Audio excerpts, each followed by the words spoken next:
Programang ito ay rated SPG, striktong patnubay at gabay ng magulang ang kailangan. Wala na ngang nagawa si Marites kundi umiyak na lang ng umiyak. Mabuti na nga lang ay nagkaroon siya ng mga kaibigan kagaya ni Roda. Habang si Rigor naman ay iikuti ng buong ospital dahil hahanapin niya ang tumakas na si Lena.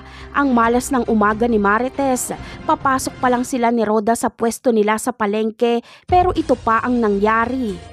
Pagkatapos nila Marites sa ospital ay pupunta na sila ni Roda sa pwesto nila sa palengke. Dito ay darating si Ramon. Gagawa ng paraan si Ramon para makausap si Marites.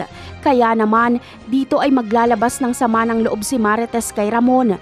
Ikikwento niya ang lahat ng nangyari at kung paano siya sinaktan ni Rigor. Kaya galit kay Rigor at awa kay Marites ang mararamdaman ni Ramon. Natatakot nang umuwi si Marites dahil baka saktan na naman siya ni Rigor. Ngunit ano kaya ang gagawin ni Ramon? Susugurin niya kaya si Rigor para iganti si Marites? At isasama niya kaya si Marites sa kanilang mansyon para masigurado ang kaligtasan nito? Sa ibang eksena naman ay matinding habulan ang magaganap sa pagitan nila Tisay at Tanggol. Magaling kasi si Tisay magmaneho at tila nasisiyahan pa ito habang nagpapahabol kila Tanggol.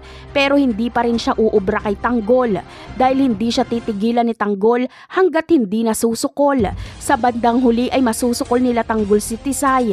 Pero ano kaya ang gagawing parusa ni Tanggol kay Tisay? Yan ang aabangan natin sa mga susunod na episode. Paalam!